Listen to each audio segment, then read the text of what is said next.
Très chers amis, bonjour. Nous nous retrouvons encore cette semaine pour deux parachas, la paracha Béar et la paracha Bechukotai. Je voudrais m'attacher au début de la première, la paracha Béar qui signifie dans la montagne, pour parler Béar Sinaï, du mont Sinaï. Car en effet, la paracha commence en disant voici la mitzvah qui a été enseignée sur le mont Sinaï.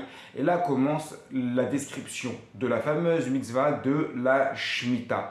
C'est-à-dire la Shemitah, le moment dans l'année, ou plutôt la 7e année, le moment durant lequel les Bnei Israël ne vont pas toucher à leur terrain. Donc nous sommes dans la société du temple de Jérusalem, nous sommes dans la société agricole qui évoluait à cette période-là, et la Torah était très claire. Pendant 6 années, tu travailles ton champ, et la 7e année, tu ne toucheras pas à ton champ. C'est évidemment une organisation extrêmement difficile, extrêmement prenante. Demander à des travailleurs, à des agriculteurs, pendant une année entière, de laisser en friche leur champ, de ne pas le travailler, cela demande un bitachon, cela demande une confiance exceptionnelle. Et sur ce petit point, nous permet de comprendre la question qui est posée par Rashi, bien que nous allons nous écarter quelque peu de la réponse. Rashi, rapportant le Midrash, pose la question, mais toutes les mitzvot n'ont-elles pas été prononcées sur le mont Sinaï? Pourquoi dans ce cas-là parler seulement ici au moment de la mitzvah de la Shemitah en disant voilà la mitzvah qui a été prononcée au Har Sinaï, mais toutes les mitzvot elles ont été prononcées au Har Sinaï, pourquoi seulement ici? C'est que dans cette mitzvah de la Shemitah, il y a quelque chose de particulier. Cela demande un bitachon, cela demande une confiance incroyable. D'ailleurs, un peu plus loin, le texte témoigne, la Torah parle aux agriculteurs, en disant, et si tu te demandes, et comment je vais faire pour manger si je ne travaille pas mon champ pendant une année?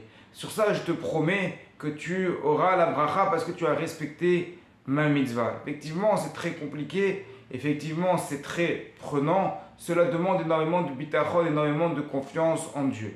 Il est important de préciser également qu'il y a un second volet au principe de la Shemitah, le mot Shemitah désignant lui-même l'action de laisser les choses en l'état. C'est ce qu'on appelle la Shemitah Kesafim, c'est-à-dire l'abandon des dettes. Il y a ainsi deux volets dans la Shemitah. Shemitah Karka, l'abandon des terrains la 7e année, on laisse les choses se faire. Et Shemitah Kesafim, on abandonne ses dettes la 7e année. Ce sont des choses qui se pratiquent encore aujourd'hui. Ce sont des mitzvot, en tout cas pour la Shemitah Kesafim, pour l'abandon des dettes. Ce sont des mitzvot qui ne sont pas liés à la terre d'Israël, mais qui sont liés partout où on est. Alors on ne va pas rentrer dans les détails de la halacha, il faudra poser des questions. Il y a des choses qui sont mises en place dans la loi juive pour éviter que tout le monde soit ruiné pendant cette 7e année. Ça s'appelle le prosboul. Mais sur le principe, pour la 7e année, si quelqu'un me doit de l'argent, il ne doit plus me le rendre. Là aussi, il faut un bitachon, il faut une confiance en Dieu qui est exceptionnelle.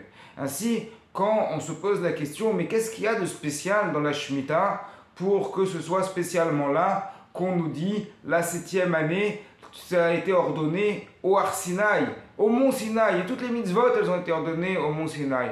Oui, mais dans cette mitzvah de la Shemitah, dans les deux volets de la Shemitah, la remise des dettes et l'abandon du terrain la 7e année, donc le fait de le laisser en friche, eh bien cela montre pourquoi est-ce qu'on pratique la Torah. Qu'est-ce que c'est cette Torah qu'on pratique? Est-ce que c'est une Torah qu'on pratique pour se sentir bien, comme c'est la mode en ce moment de parler de développement personnel à l'aide de la Torah? Je me sens mieux depuis que je pratique la Torah. Oui, mais si c'était l'objectif, alors on nous dirait, vas-y, travaille quand tu veux travailler, travaille à la 7e année, ne t'inquiète pas, tu récupéreras tout l'argent que tu as prêté, il n'y a pas d'abandon des dettes. Le but de la Torah, c'est de servir Hachem même quand c'est difficile, même quand ça nous coûte quelque chose. C'est pour ça qu'on vient insister, Béar Sinaï, sur cette mitzvah de la Shemitah. Shabbat Shalom à toutes et à tous.